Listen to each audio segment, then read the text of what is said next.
with the Yoga of War podcast, here today with a live special report update with Lieutenant Colonel in the Reserves, Ihab Shlayan. Did I say that okay? Shlayan. Oh, Chilean. Oh, that's not how it's spelled. Okay. Thank you, Chilean. Sorry, I just asked you before we went live and I already forgot. So Ehab has actually been fighting in the Rising Lions operation war in Iran, and he's here to give us a live report. Ehab, all yours. Tell us what's going on. I was now in the base. We are trying. All the time we are looking in Iran what will happen. So now we are getting alerts that there will be missiles launched here to Israel. But it's okay. First of all, I want you to look at the map of Iran and the map of Israel, and really look how Israel is too small, and what did Israel to Iran. Let's take it Russian now and Ukrainian. The war with Russian and Ukrainian. You say that the Russian, there are 3 years they didn't do at the same what that Israel did to Iran, to the terrorism Iran. So now you understand how we are in Israel. The IDF is too strong. We have the weapon. We have all the things that we can protect our civilian. So everybody asks why Israel start attack Iran. I cannot explain everything. I cannot, talk about everything here because it's classified. But if you know, Iran is the snake, is the head of the snake. All the money for Hamas, Jihad Islamic, Hezbollah, and in Syria also, all the money is from Iran. So if we take Iran away, you can see that there no terrorism regime will do something here. So we are now in Israel surrounded by all the terrorism. Also, ISIS, they all the time saying that ISIS is not Iran. That for sure. But let's say there's an ISIS, but the others are attacking Israel. So when you hit the head of the snake, then you will see there will be no more terror around us. That for sure. So what I know as a lieutenant colonel in the army, we know that Iran say all the time when they will get atomic bombs, they will shoot it and launch the rocket here to Israel, the missiles. They will do it. Now you can see it that they all time launching missiles to Israel.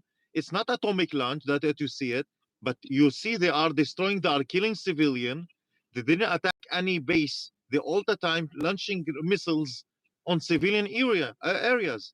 So we know that when we got an atomic missiles, they will kill a civilian. So what they did Israel, it's Benjamin Netanyahu who decide that we need to attack first, because if we don't do it, if we wait till the Iranian will start, I think there will be a lot of casualties here in Israel. A lot of dead civilians will die. As you see, also Arab will die from Taibeh, from missiles who got from Iran. So Iran, they don't care if you are a Jewish, Christian, Muslims, or Druze. They just want to show the world that they are strong. When you look at Iran, they want that all the Arabs around them, Arab countries, to see that the Iranian, they have the power. So they will stay afraid of them. Now I think everything will change. I believe that the Arab countries start looking, wow, this is Iran that all the time saying they will do, I will kill, and then they do nothing. Still, we know that the Iranian regime, they still have get missiles that can kill, and I think those missiles will get also to US. So we need to attack them. I hope that the Trump will decide that also the US will start working with the IDF together, because we need to stop the war. To stop the war, we need to get off the head of the snake. The head of the snake is Iran. So if there is any question about that, I'm ready. Is that you said that as soon as Iran is decapitated, also so will their proxies, Hezbollah, Hamas, etc.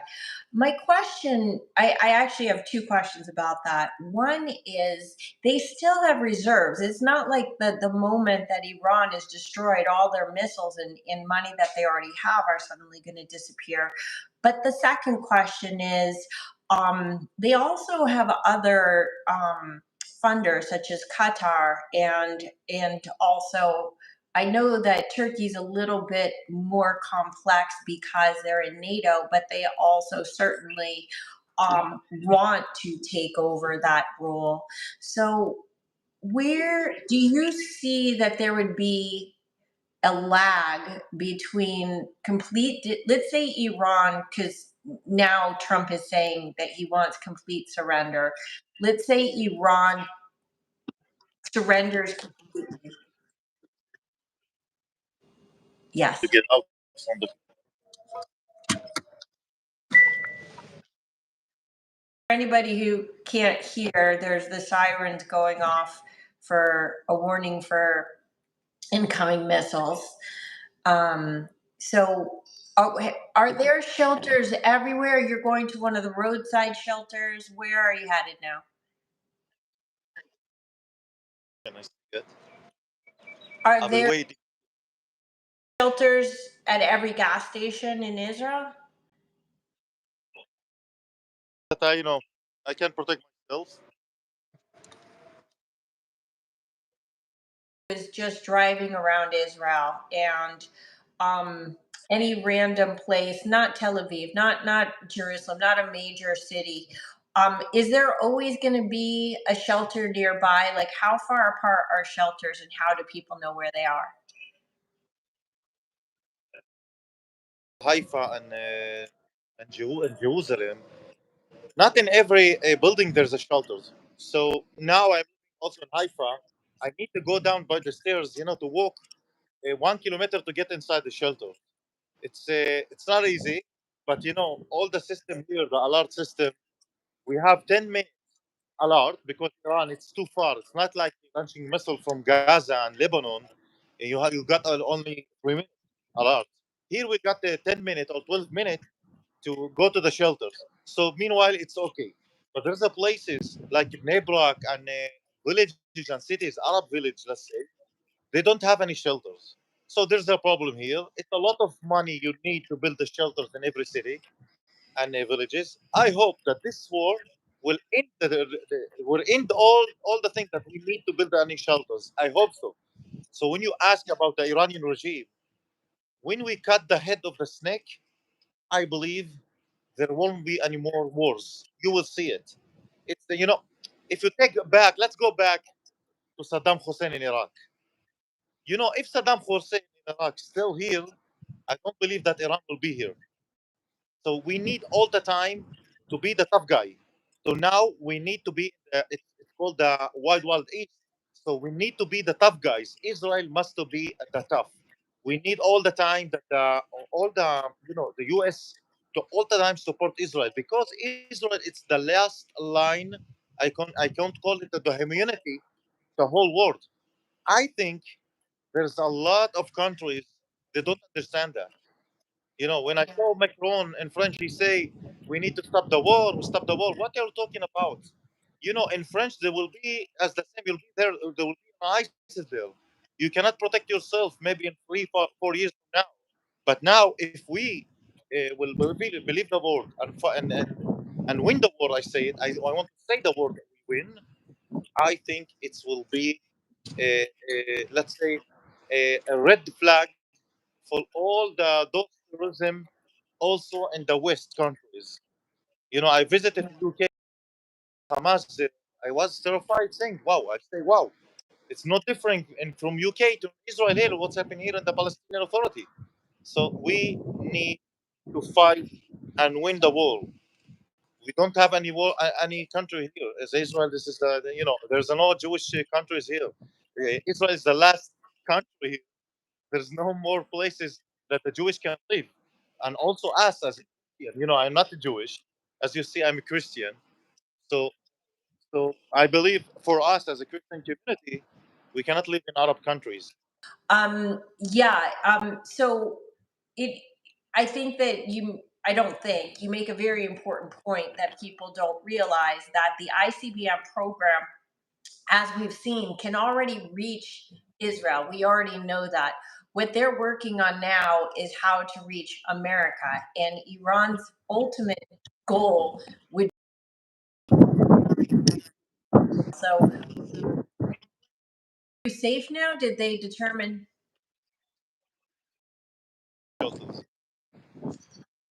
We are getting that in message in the phones. All the phones with that message. So apparently, from what I heard, they just changed the alert system from giving a half-hour warning to 10 minutes warning. Why did they do that? Get the 10 minutes, the people start saying, okay, we have time, just wait, it's okay, let's drink a coffee. We don't want that. We want the civilian, now. It's where you see all of them. I see this one, he's standing here. He was drinking coffee. It's okay. 2 minutes, I will go to the car. So it's like it's a routine. Well, it's like a routine. It's not good. Actually, of the people who have been killed in Israel, do you know if there are any of them who just didn't go to the shelters? I know that some of them, unfortunately, because of direct hits, were hit in their shelters, but was some of it, because I've been in Israel and I see how people are like, oh, it is what it is. And they don't, a lot of times people just don't take things seriously enough. Do we know if that was the cause of some of the casualties?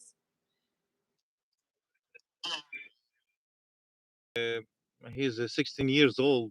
He just still he want to sleep in the bed. He said, I don't want to go to inside to the shelters. But his family, all of them, that was inside the shelters who he was died. In Taibe, it's in our village. Those 4 girls who died, just, they say, they think, okay, a lot, there will be any muscles in the village. So they were stupid enough, let's say, that they think that the Iranian won't shoot any to the Arabs. So 4 of them will die because they don't inside in the shelters. Yes, a lot of colleges that died because they went inside the shelters. That's right. Consciously. It's okay. We can sit here seeing TV. Just wait. So we don't want that. We want all of them to be, ready to go inside the shelters to understand it's not the way that you can drink coffee or wait to see the missiles above us. Coffee going on in the shelters, but that's okay. So I don't know if you can answer this question. So don't if you can't, but in broad terms, what are you doing in Operation Rising Lions? Can you talk about like what your role is or no? Okay. Okay. Uniform, but 5 hours before I was working in an electricity company, so I'm working there. They called me up, came here. So if let's say if there's an interview, I need to talk to the spokesperson to the army and say to him that I need to be in broadcast. But meanwhile, I still civil. So that's the reason I'm not talking about the army and what we are doing and what IDF is still doing. But as you see in the news, that we are kicking their asses. So A lot more, so we'll just go with open source information then, that a lot more launchers, dozens more, were destroyed in Iran today. Do we know now, because I know yesterday I think that 1/3 of the launchers were destroyed. Where are we standing now as far, because if we take out their launchers, I think that some people don't necessarily think about that you need a missile and you need a launcher. And if we take out their launchers, they're going to wind up using what, like slingshots. So where are we in taking out their launchers? Because yeah, from missiles or rocket from Gaza Strip and Lebanon, and what happened in Iran. So I need everybody to understand that. First, Gaza Strip or Lebanon, it's 12 kilometers. They can launch a rocket and go inside in Tel Aviv. So you can see you can put a launcher rocket you can dig a hole and put a launch rocket, and that's it. You can launch a rocket. But Iran, because it's too far from here, as you know, they cannot launch a rocket as the same as the Gaza Strip, as Hamas and Hezbollah. They need to take it by trucks. So they have a big trucks because the missiles need to be big missile to launch it here to Israel. So what the Iranian regime did, the Iran understand that all the aircraft and the UAV, all the eyes of IDF, seeing everything in Iran. So they don't want to move any trucks in the day. So they all the time. This is the reason that you're seeing that are launching rocket. They're trying to launch rocket in the night because the trucks, they think that we can't see the trucks in the night. So now they start launching rocket in the day. So there's a big trucks, big launch rocket. Let's say for good for us, our eyes you can see it, but there's a lot of launch rocket trucks like this. They have a lot of trucks and a lot of launch rocket. They got it. So I hope that all the times they are trying to launch a rocket, our aircraft start attacking them. So meanwhile, in let's say in the east of Iran, they don't have any more trucks or launch rockets, so they are trying from Tehran and the east. So they think that we are not there, but our aircraft and our eyes looking on all Iran. That's for sure.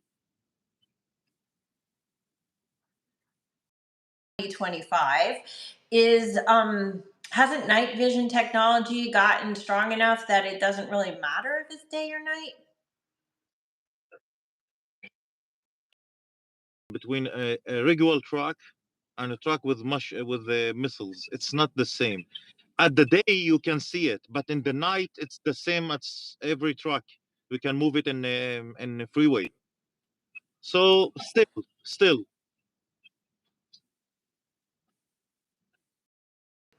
So how much of their launching capacity has been destroyed at this point? Do we know? I think it's 1/4. I don't know. I don't know really. I don't know.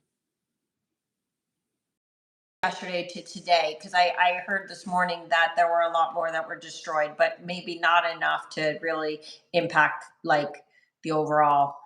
Okay, got it. I don't want to say anything. You understand.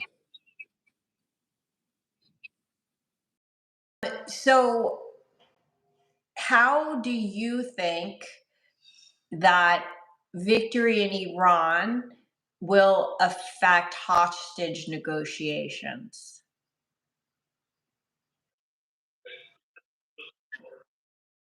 Think he know when he let's say he stop the war, he will understand he will be there anymore. I think he know that if he say the word we stop the war, so all the citizens will understand, all the people will understand in Iran that that's it. There's no more Iranian regime. I believe that the intelligence and also in the USA they understand that in the war with keep on with the war, Khamenei and all the Failak al-Quds and all his enemy, all his let's say high position in the Iranian regime will start going away. They will start afraid, and the people of Iran, as you know, they don't want to live with the Islamic authority or the Islamic ways or Khalifa way. I believe that the Iranian want to live as the same as Lebanon. In Lebanon, the Christians are not the majority, but they are 46%. But the 46% they don't want to live as a Muslim regime. So if I think in the war, maybe in the another 2 weeks, we will see the different in Iran. This is my idea. This is my idea. I think so. Regime?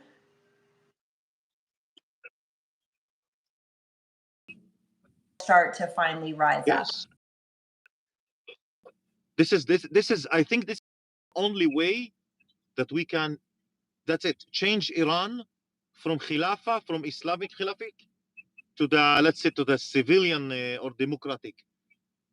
As you see now in Syria, and in 48 hours, you see the difference between Syria before as the dictator. Let's see now it's looking like it's a democratic country. I hope so. I hope so. We're not going to get into right now, but yes, everybody's hoping for a popular uprising in Iran. I think the problem is that there is no emergent leader. We all want to see. So I think that one of the themes that is ongoing in this war is that people in the West in keep putting our own concepts and morality onto um, how these Islamic regimes function, and it doesn't necessarily work that way. And so we say, oh, democracy, and it seems like such a wonderful solution to everything. But ultimately, there has to be someone who is not only willing to step in and take over, but that the majority of the populace wants to step in and take over. Now, of course, Pahlavi's name is the one that seems to be being thrown about, and it seems as if he's an ally of Israel. That would be at least Israel's best bet, but not sure that A, he wants to step in from what I'm hearing, or B, that the majority of Iranians are going to want to bring him in. So let's say that they topple the government, but there's no emergent leader. So now you have democracy with no leader, but that sounds like chaos to me. What do you really think would be the outcome of that? It's good voice of point, because if you look at Egypt, they want to be a democracy. You saw what happened in Morsi with the Muslim brothers.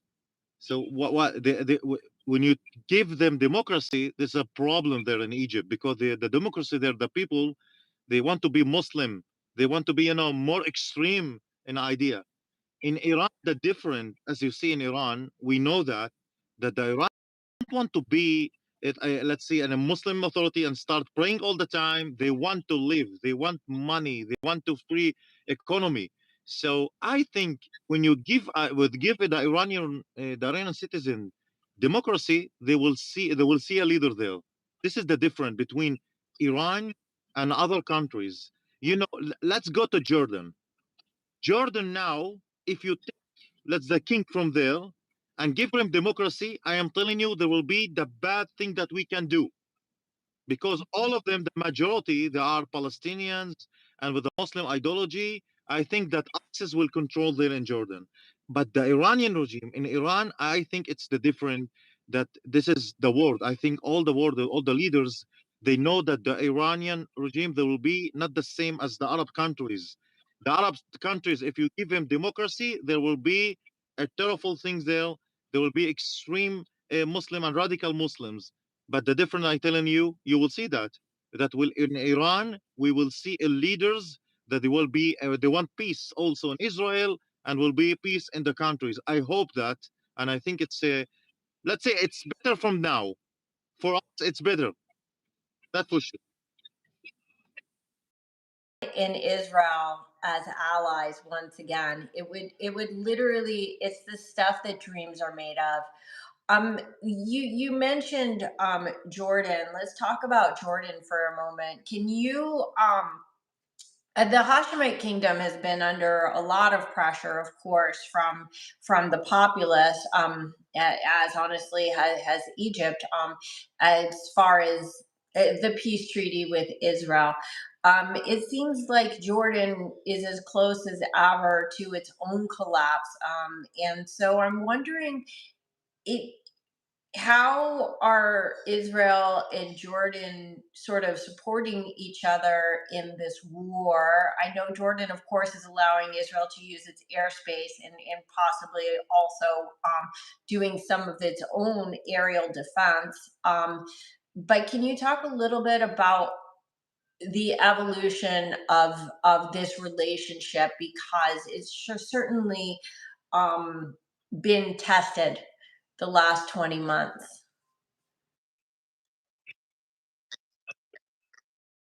On the scene, they are working together. You know, I think that also the population there in Jordan, they are seeing around what happened in Syria, what happened in Egypt, and what happened in Gaza. I think they want to still and live. They don't care what happened to Iran. So all the time I go inside the Facebook of the Jordanian and start looking there. A lot of them start writing there in the Facebook, why Jordan helping Israel? Why Jordan attacking Iran against Iran? Why? And you see that all the majority of them, they're saying, we don't want to live under Iranian regime. We don't care about the Iranian using our airway. We don't want them to be here. So you see the population start understanding that if they want to live, they start thinking West. I think that the Jordanian now, they understand for them it's better to be West with the idea of West and not to being, let's say, going with the Palestinian and going with the Iranian. So I don't think that that something will happen to the Jordanian. They will still living like as they love their king. For us, we need to support the king. I'm telling you also in the Christian community there, because I have relative there in Jordan, they are telling me all the time, there's a lot of Muslim, radical Muslim, but they're afraid from the country. They're afraid from the king. That's the reason they are not attacking the Christian there. The one of the priests was being attacked by one of the Muslims. Yeah, you know what happened? All the police, the Jordanian police, they go to his house and took him with no trail and put it to the jail. Still, there are 7 years in jail just because this one Muslim, he's 23 years, he just attacked a Christian priest. So so I want that the Jordanian and the king still control in Jordan, and I hope that the West still support it. But he's too smart. The king, he all the times need to say we not peace, we want peace, want peace. But if you ask him and you sit with him in four eyes, he will telling you we hate Iran and we hate the Muslim Brotherhood and we hate Hamas. I think that this is the word of the Jordanian king.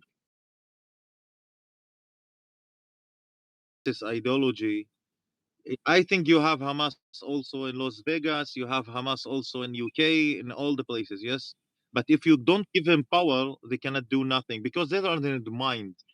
When you say that I am Hamas, tomorrow morning, one young, he will say to you, I'm start believing in the Khilafah, I believe in ISIS. Then you see, okay, we have also somebody here from Hamas.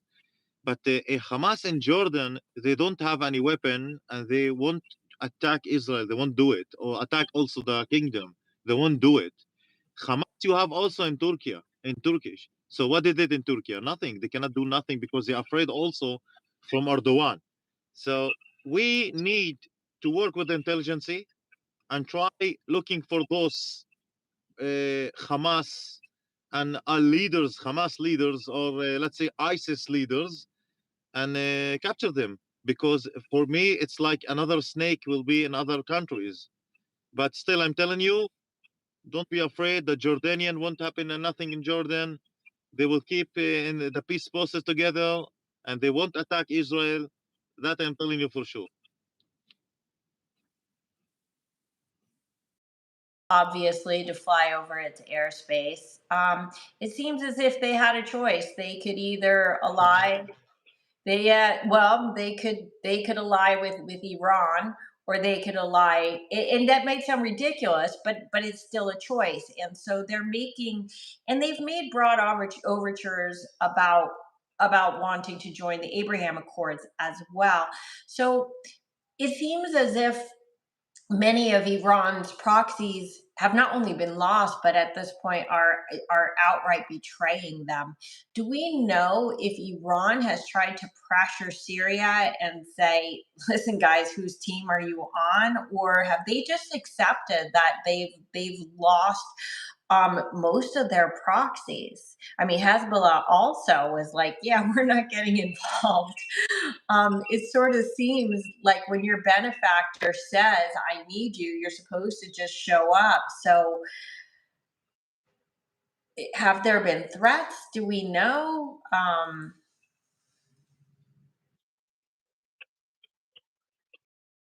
Now it's divided not to only to north and south. Now, for us, for Israel, it's South Syria. But let's talk about South Syria, because I don't want to talk about the north of Syria, because I don't know what's happening there. But the north, it's it's in front of Turkish and the Jordanian and other. Let's talk about the south of Syria. In the south, I am telling you, for me, Ihab, I am in a great relationship and contact with the Christian villages there. Those Christian villages who, it's near the border, near the Israeli border, we are talking with them. The Druze there also, that Israel support also the Druze. So when you are telling me that the proxy of Iran, they want to attack Israel, how they can come to Israel, that now that all the villages that nearby Israel, they are Druze village and a Christian village. So of those proxy of Iran want to go to inside Israel to attack Israel, they need first of all to go inside those villages. And those villages, they are against the Iranian regime. They are against also ISIS and the other Sunni Salafic, let's say, terrorism. And those Jews and Christian village, they want to live side by side in Israel. So those proxy, for sure that the Iranian want to use them, but they cannot use them because they don't have the power, they don't have any missiles, and they cannot come nearby Israel or next to Israel to attack Israel. Now we have the best time that Israel can say now in the border in Syria. It's the best thing that can happen here in the 100th century now. I'm telling you. A lucky domino, as we say. So do you think it's more likely, speaking of Syria, that the Ayatollah would flee to Russia? Or do you think it's more likely that eventually in the next week or two, Israel and Israel assassinates the Ayatollah? It seems like he's not going to get out of this alive and in Iran, but he may get out of it alive if he escapes to Russia. Oh, and by the way, how would he escape to Russia? Because people are talking about this if Israel has control over the airspace.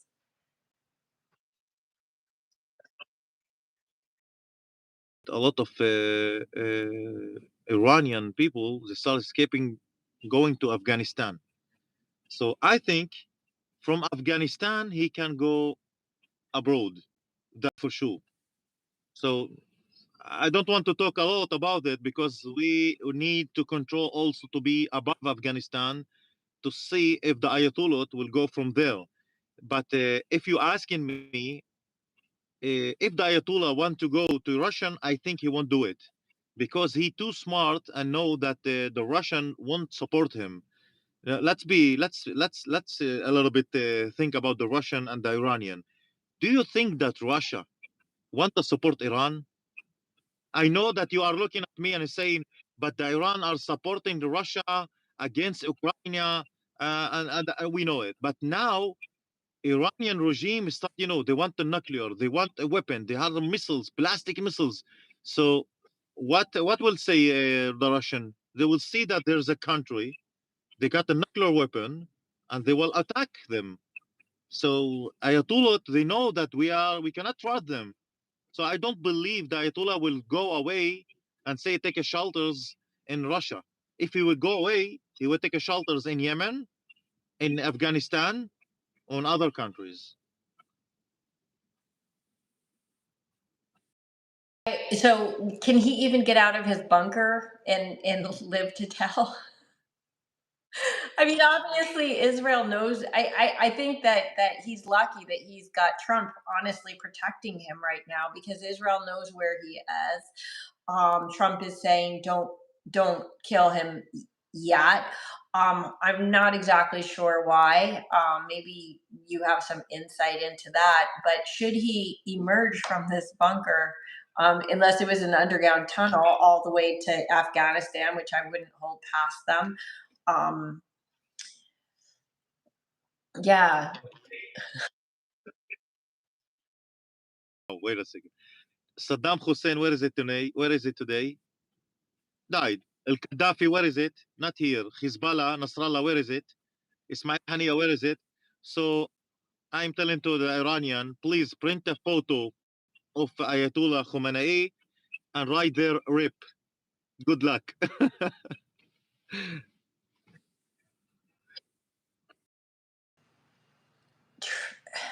So Trump has made it clear so far that he doesn't want Israel to assassinate the Ayatollah, even though Israel is ready to.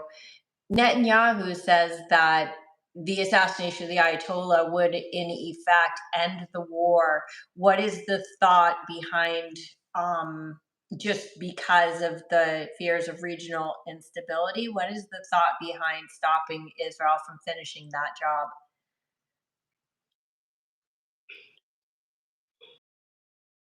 All the time Trump saying to Iran, let's go to the peace process, let's sit at the table and talk about that, about nuclear. I say we have 16 days, and if you don't do it, it will be a bad thing.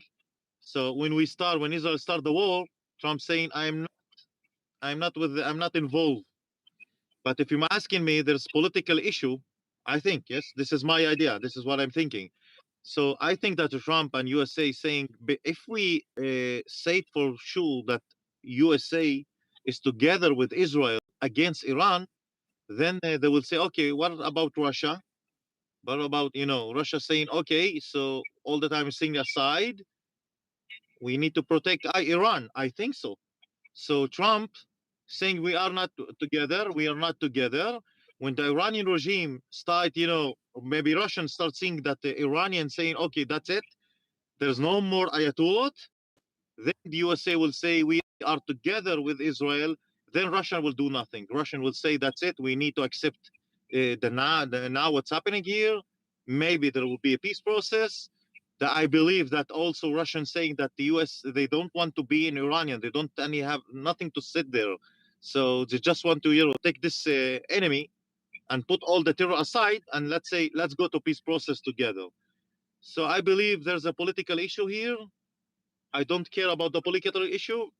I care about that we can how we can protect our country and destroy the enemy.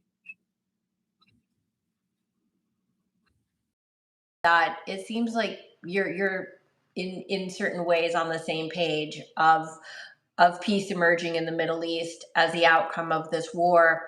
I'm wondering, however, if this vision is a bit idealized, that that it seems very simplistic, and I actually, believe me, I actually see that same story where the Abraham Accords in this miracle scenario. I mean, people, some people agree, some people disagree. I see Lebanon and Syria on the verge of joining the Abraham Accords.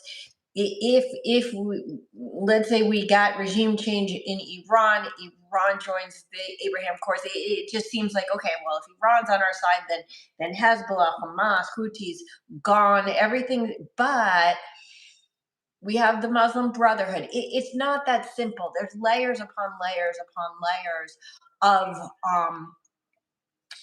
of terror, and though it can easily and obviously be said that Iran is the head of of the snake, or the octopus, whatever you want to say it, that assumes there's only one snake or octopus. So what happens, like, so we saw what happened with ISIS, right? Obviously ISIS was for all intents and purposes dismantled, but Muslim Brotherhood, big, sprawling, worldwide. Iran goes down, what happens to the Muslim Brotherhood when this power vacuum might emerge?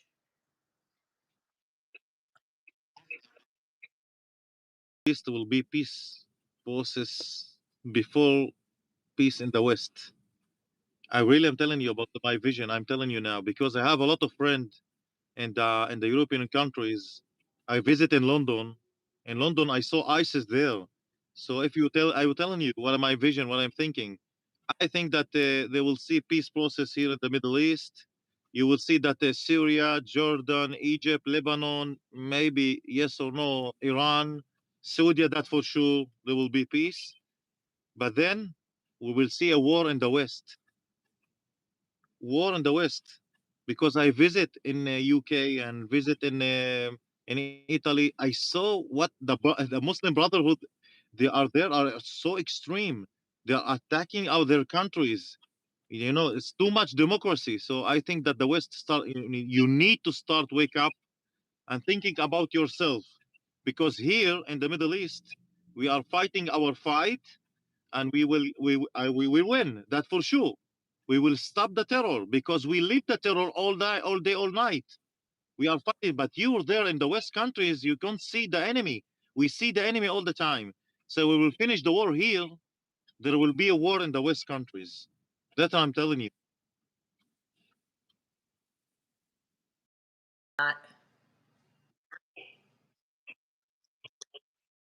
This extreme Muslim Salafic.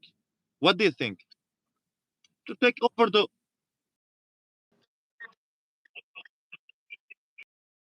can take over the world. In Syria, they can't do nothing in Syria, Lebanon, and Egypt, and Jordan. So when they can do it? In the Western country. So I'm thinking that there will be the real problem. Our next problem is will be in the West.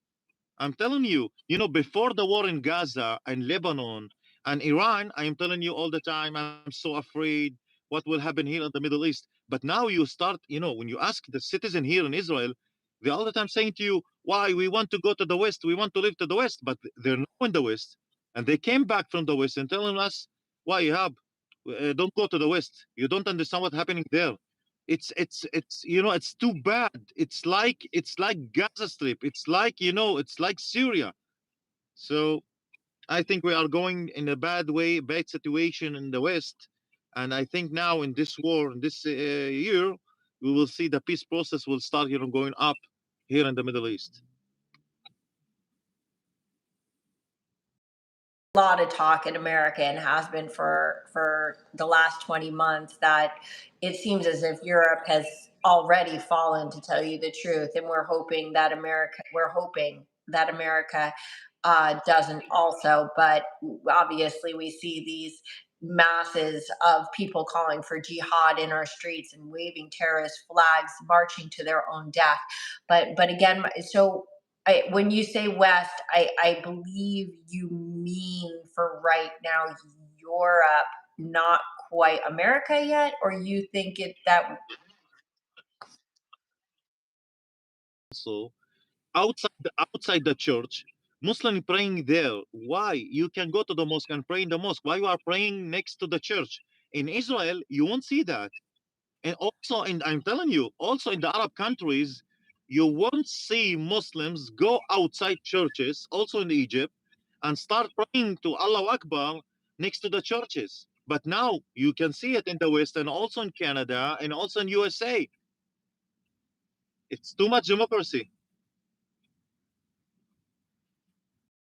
West look like 9/11? Does war on the West look like 10/7? Does it look like something else? Is it ideological? Is it murder? Is it mayhem? Like, what are you envisioning in this war on the West? How do you see it unfolding?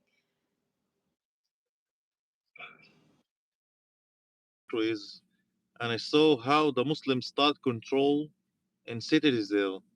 So they don't need the 7th October. They don't need 9/11 because they are there now. They can control the countries. You can see now that the churches will be like a mosque. You will see that the Muslims will start controlling there. I am not against the Muslim. I'm not against the Arabs, but unfortunately, when all the immigration to those Muslim going to the West countries, they want to take the Khalifa to be there. They want it to be a Muslim countries. So if you want to wake up, believe me, it will be bad. Bad. Israel, we will live for safe. Are raising this red flag, but our world leaders are the ones that just don't seem to be seeing this at all. I mean, we look at Starmer and Macron, my goodness, and in whatever, Spain, Canada, Norway, Sweden, name the country. How could I honestly, part of me wonders how could they not see what's going on, and part of me is like, you know what? They don't care what's going on because as long as they live to see another day, the next generations are not their problem. But if let's go back to Israel defeats Iran decisively. Okay, let's say even a peace process. You don't think that that would have ripple effects into the West? Are Salafic, not Shia, so they don't care. So I want to, just show me all the demonstration against Iranian or against the war. You can see it. I didn't see any of them. So they don't care. No, if you ask those Muslims that live in British, they are Salafic. They are from the Muslim Brotherhood. They are against the Sharia, the Shia. So they don't care. They don't afraid. Now, no, they think that they are tougher because they think, okay, now there's no Iranian. So if there's a Shia in the West, we can take over them also. This is also their vision. Those Salafic, extreme Salafic, or the Muslim Brotherhood, are the most of them that are Sunnah, not Shia. So they don't care what happened to Iran. It's Shia.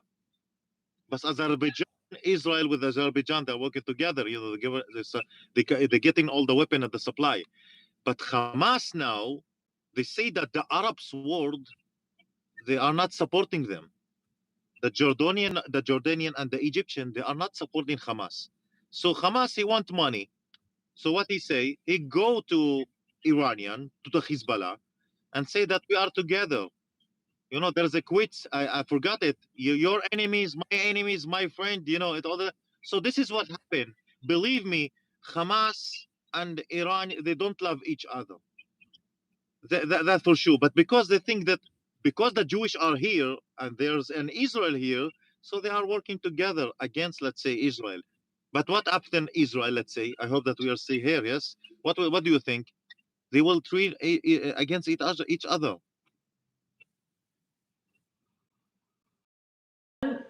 I have a question about the reserves.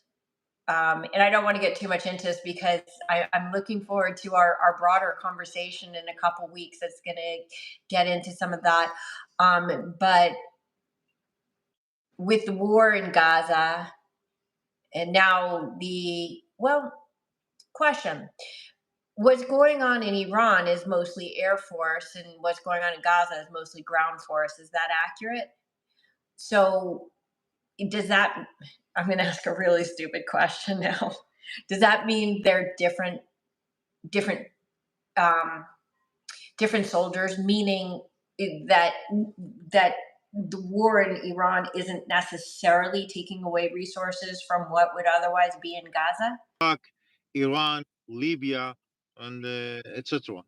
About the soldiers, there's no difference between those soldiers who fight against Gaza, those who are sitting in the headquarters, and those who are fighting against Iraq and Iran. But as you understand now, Gaza, it's next to us. There's no border between us and Gaza. And we have also the kidnapped are there under the ground. The citizens there, they are afraid to take action against Hamas. In Iran, they can fly away, the Iranian, they can fly away to Afghanistan, to Russia, to wherever. But in Gaza, the Egyptian, they don't want the Palestinian to go there. So the citizens there is with the Hamas are together. It's not easy way to fight there. Let's take USA in Afghanistan. Let's take it USA and Vietnam. It's not easy. And also let's look about Russian against Ukrainian. When the Russian and Ukrainian just launching missiles and aircraft, it was good. They start fighting together. But when you take the ground and go inside the villages and the cities, theirs will be the problem of fighting. So I hope after we finish with Gaza, Gaza won't be any threat anymore. We need to keep fighting there, taking all the kidnapped from there, and destroyed all the bunkers and destroyed all the missiles. That's it. If the Egyptian won't take over Gaza, So we need to be there. The world need to understand that if the Egyptian want to take over Gaza and start controlling there, the Israeli government need to take over Gaza. Because if the Israeli government won't take over Gaza, the IDF, we will see one more missiles, one more kidnap, as you see now in the Palestinian Authority in the West Bank, because the army there are no missiles, there are no kidnap. Meanwhile, because we are there inside, this is the Wild East. That Israeli occupation is not about imperialism. It's about securing the borders and making sure that the citizens are safe, because 10/7 simply cannot happen again. Iran, does it end when Fordo is destroyed? Does it end when their missile production capacity are destroyed? Does it end when the Ayatollah is assassinated? All of the above. Another thing that I think people need to understand: the reason why Gaza wasn't over in a day is because of the hostages. There are no hostages in Iran, so expectations are that this will be a short war. Among other things, Iran is going to run out of munitions fairly quickly within a week or two. What would you say is the point or points that need to be accomplished for this current war with Iran to end? Meanwhile, all the aircraft are destroyed, all the missiles is starting to be destroyed, all the nuclear weapon, what they didn't think that they will have, they don't have nothing now. So what happened to the Iranian? So the Iranian with no army, they cannot protect themselves.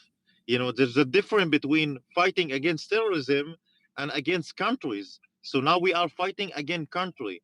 It seems, it's where and where when you say that country against country, it's better fight that you are fighting terrorism or against people.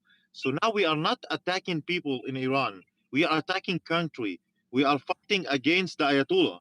So I think when we destroyed all their weapon and destroying their army, then they will say we are not protected anymore. So when we start talking about let's sit on the table and say what we want to do.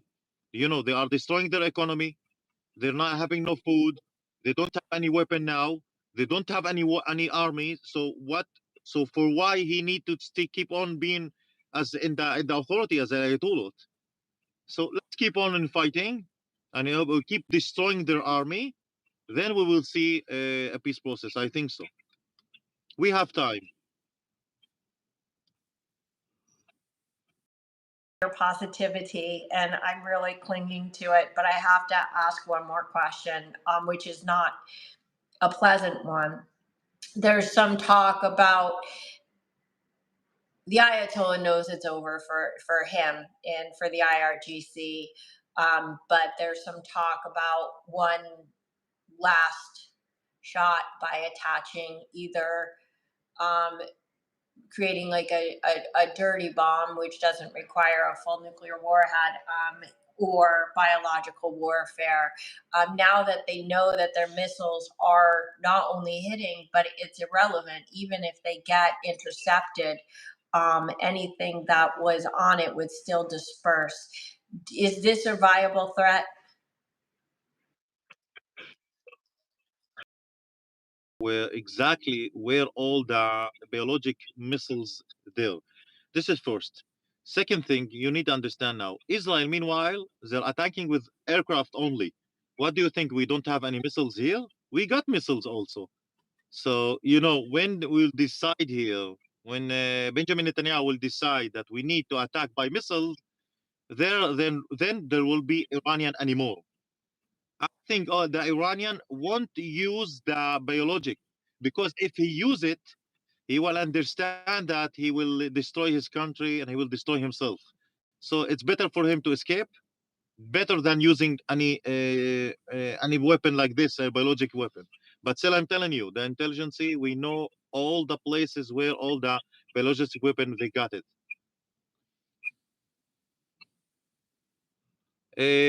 In the way, we I'm telling you now, in the west of Iran, it's too far from Israel. They are too far in the west. They got their places there in the west of Iran. Excuse me, in the east, not in the west.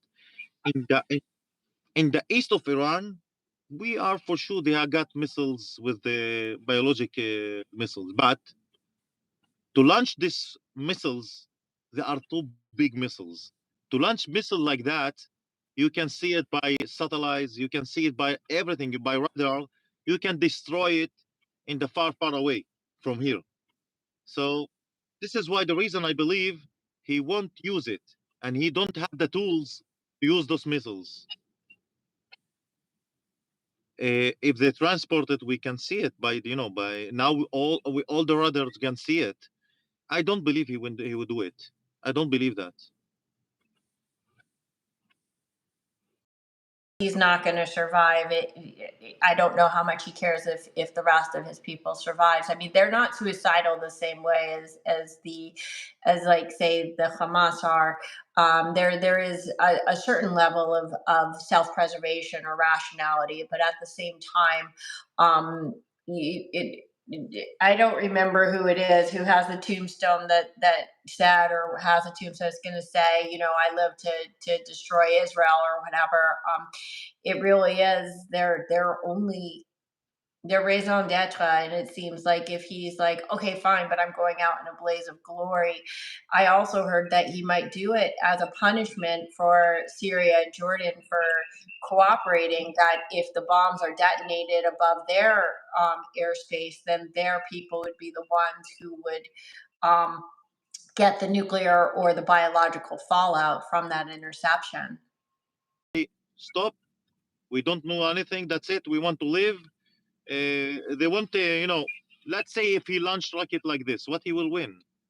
What he will get? All the UN, all the world will against him also. Meanwhile, not all of them are against Iran. In the UN, you will see countries saying Israel, it's not okay. They attacking Iran, and Iran won't attack Israel. So if Iran will attack Israel with the biologic, as you see, I don't think that any countries will say that they are supporting Iran. Let's talk about Russia and Ukraine. At the same, what the Russian he can now launching biologic or atomic missiles, but he don't do it because he understands that the world will be against him.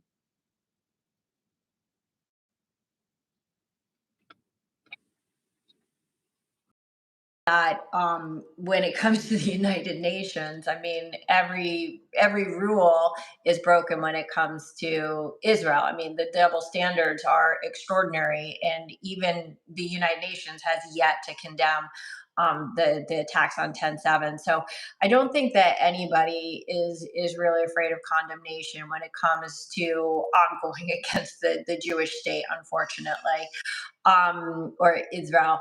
But let me just say that listening to you talk gives me tremendous hope.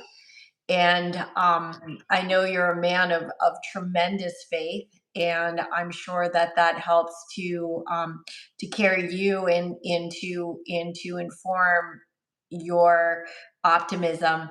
I pray that you are correct, and also knowing that everything that drives Israel, everything that drives the IDF is all about peace. It's all about peace. And I think people just don't understand that sometimes when you're under attack, war is necessary to achieve peace. I pray that your vision comes through and that people wake up and say, oh, that's what it was about.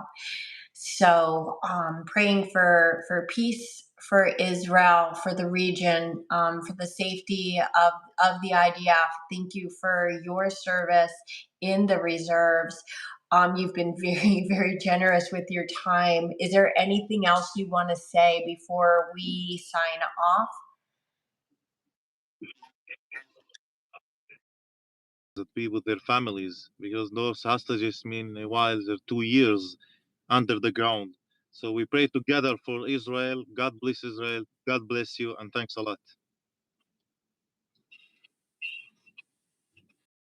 Ehab, I'm looking forward to having you back on the show in, I think, the second week of July, if I'm not mistaken. Um, if if not before. Stay safe and Am Yisrael Chai.